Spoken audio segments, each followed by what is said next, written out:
Bueno, bienvenidos a mi canal nuevamente. Tenía mucho tiempo sin conectarme. Esto motivado a que dejamos mi esposa y yo la ciudad de Bogotá y nos vinimos a vivir a Monterrey en búsqueda pues de nuevas oportunidades laborales y académicas. Y ahora una vez aquí ya pues feliz de comentarles algo que creo puede tener un impacto importante para todos nosotros, sobre todo quienes nos dedicamos a la academia, a la investigación y a la docencia. Específicamente para los docentes, este video puede ser bastante eh, peculiar en el sentido de generar opiniones encontradas. Les voy a hablar de una aplicación que mi esposa ayer me comentaba, se llama Tumi o Tom, no sé cómo se pronunciará correctamente en español, pero voy a mostrarles brevemente con dos ejemplos en qué consiste. Vamos a ingresar. Yo me saqué una cuenta ayer en la noche, estuve jugando con ella un rato, voy a ingresar con mi cuenta de Gmail y voy a mostrarles rápidamente en qué consiste. Mientras abre esto, voy a participarles de qué con qué voy a contrastar el resultado de esta aplicación. Y voy a contrastar el resultado de esta aplicación con uno de mis trabajos de investigación científica publicado el año pasado. Se llama The Sci-Hop Effect, el efecto de Sci-Hop. Como pueden ver, en este trabajo mis colegas y yo lo que hicimos fue medir experimentalmente cuántas veces tiene un artículo científico publicado más citaciones si se descarga desde Sci-Hub, que como todos ustedes saben es una biblioteca algo cuestionada en tanto que te brinda acceso a los trabajos científicos que están protegidos por suscripción académica, por suscripción comercial, al violar los derechos de autor que supuestamente las revistas científicas le dan al investigador. Entonces, en este trabajo, lo que hicimos fue mostrar que Sci-Hub efectivamente le otorga casi el doble de citas a un artículo científico si este artículo está protegido, pero los usuarios acceden a él a través de Sci-Hub. Entonces, en esta aplicación que se llama ToMe, uno puede solicitarle a la inteligencia artificial que ella haga una presentación de un tema en específico. Naturalmente, entonces yo le voy a poner acá que me haga una presentación sobre The Sci-Hub Effect. Escribo The Sci-Hub Effect, le doy Enter y simplemente espero unos pocos segundos para que la inteligencia artificial empiece a generar contenido. Como pueden ver, aquí en la parte inferior ya está creando la tercera página, la cuarta página y comenzamos a ver cómo aparece contenido de la nada sobre el efecto Sci-Hub.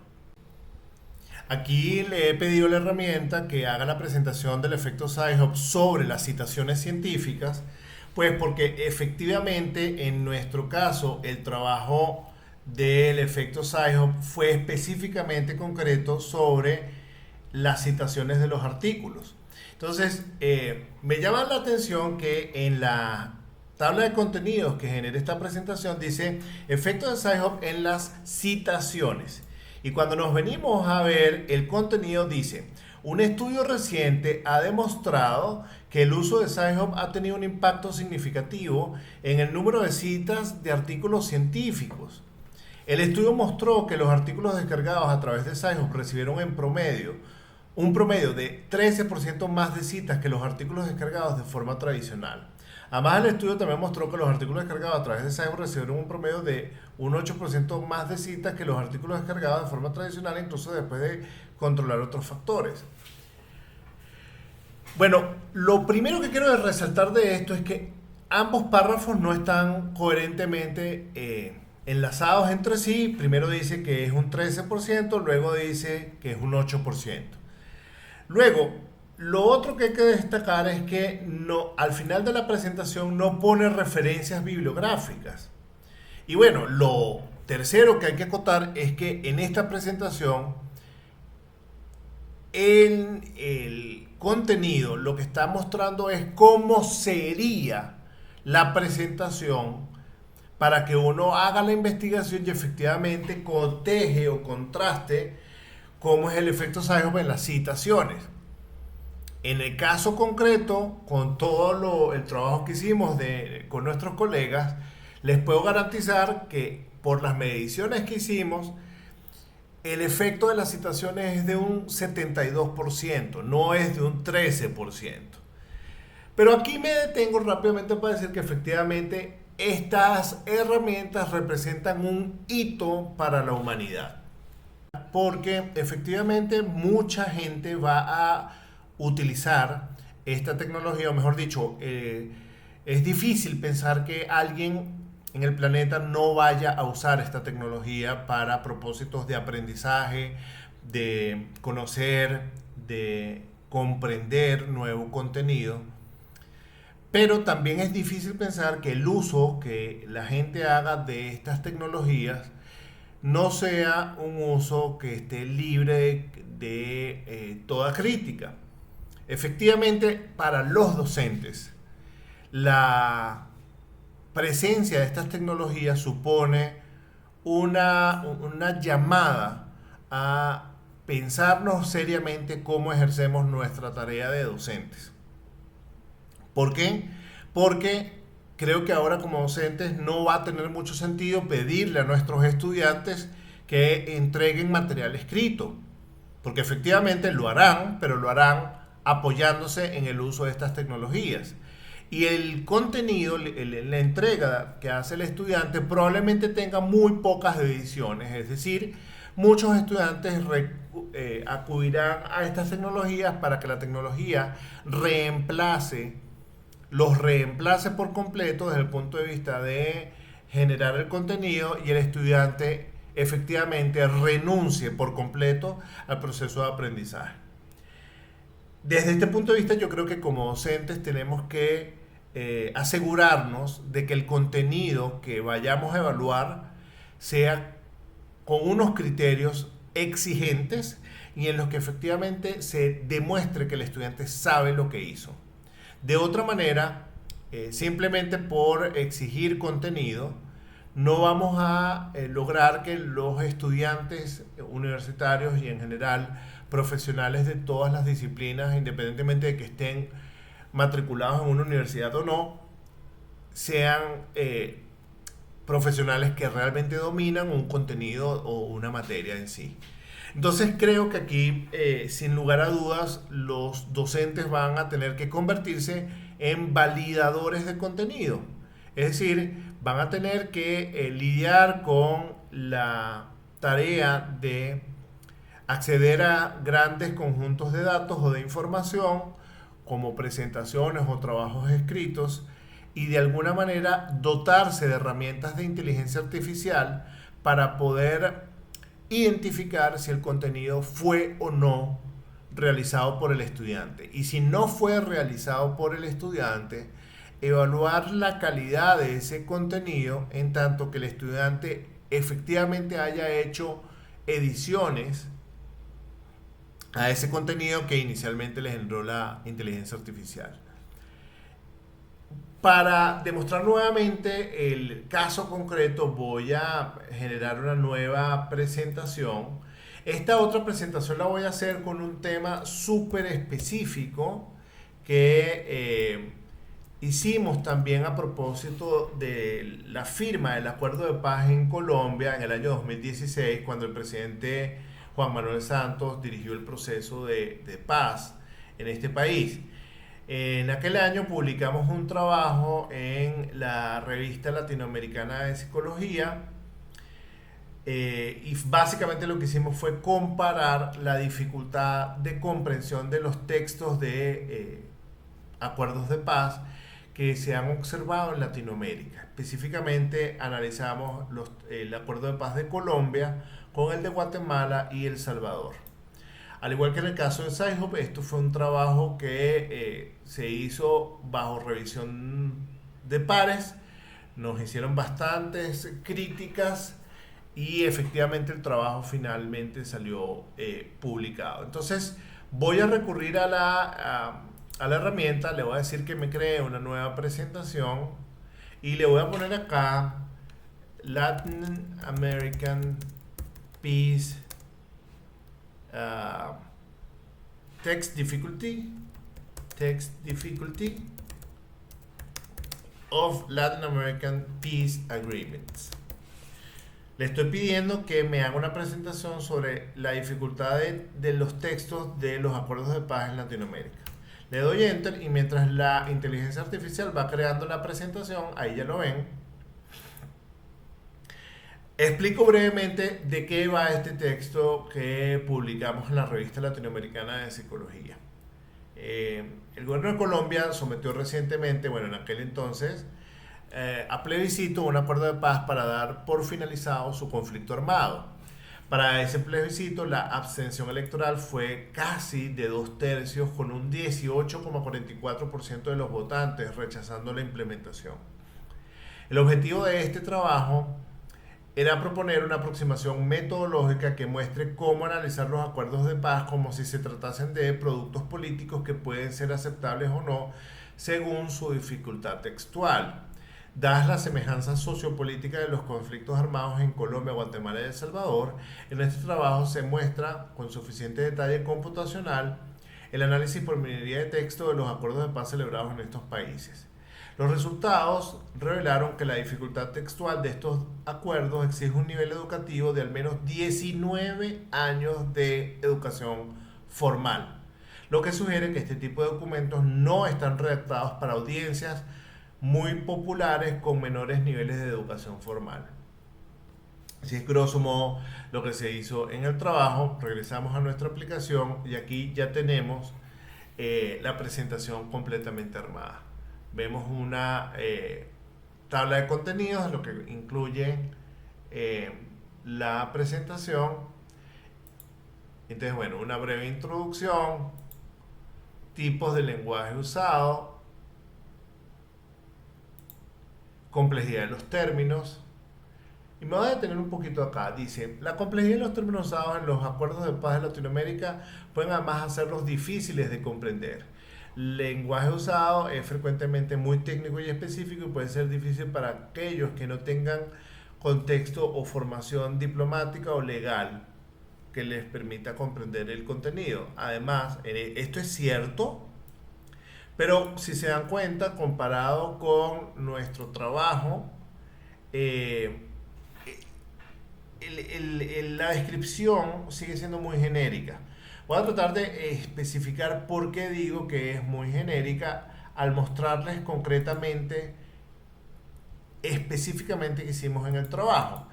Y para ello les presento algo que no es desconocido en minería de texto. Existe varias maneras de cuantificar o medir la dificultad de un texto. Esta fórmula que ven acá es apenas una de las que existen, se llama el índice SMOC, que básicamente combina dos factores. El primer factor llamado P, o que básicamente hace referencia al número de palabras polisilábicas, es decir, palabras que tienen 3 o más sílabas, y S, que es el promedio de la longitud de las oraciones en un texto.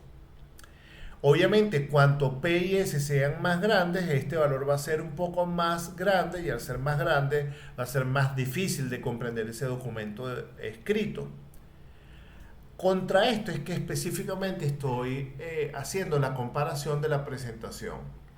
Si nos vamos a nuestras mediciones experimentales, el Acuerdo de Paz de Colombia exige un nivel de escolaridad de 19,87 años. 19 años, 87.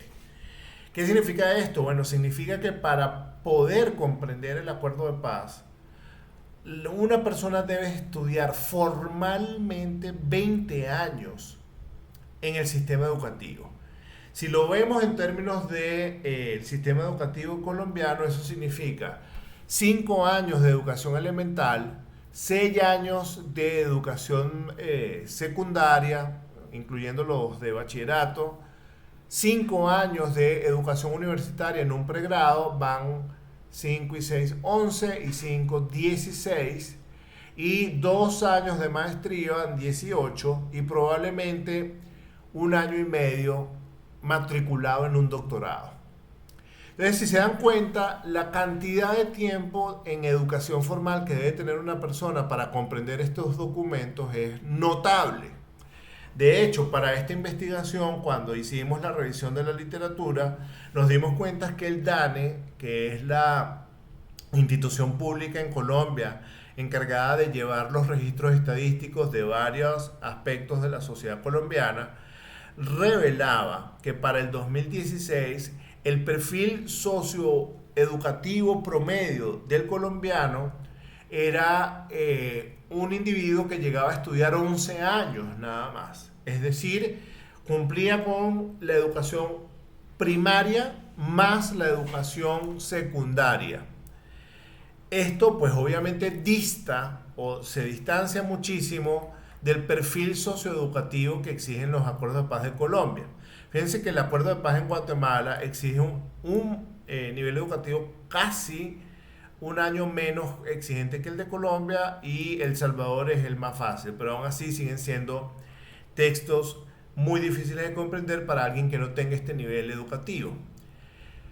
Con base en esta idea, entonces, si miramos acá esta presentación,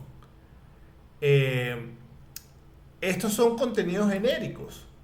De modo pues que la inteligencia artificial, al menos por ahora, no llega a brindar documentos que en mi juicio sean lo suficientemente novedosos y específicos como para que podamos entender que es una herramienta que nos va a acelerar nuestros procesos de aprendizaje y nuestros procesos de creatividad. Sin embargo, creo que en el futuro, con los avances de estas herramientas de modelos largos de lenguaje como ChatGPT y herramientas semejantes, toda la humanidad se va a ver favorecida en el sentido de que sus procesos de aprendizaje van a ser efectivamente rápidos, efectivamente muy específicos y al mismo tiempo muy demandantes. Con lo cual, una vez que entramos en esta dinámica de usar esta herramienta como proceso de aprendizaje, no vamos a parar de usarla. Y al no parar de usarla, vamos a seguir continuando con un proceso de aprendizaje para toda la vida.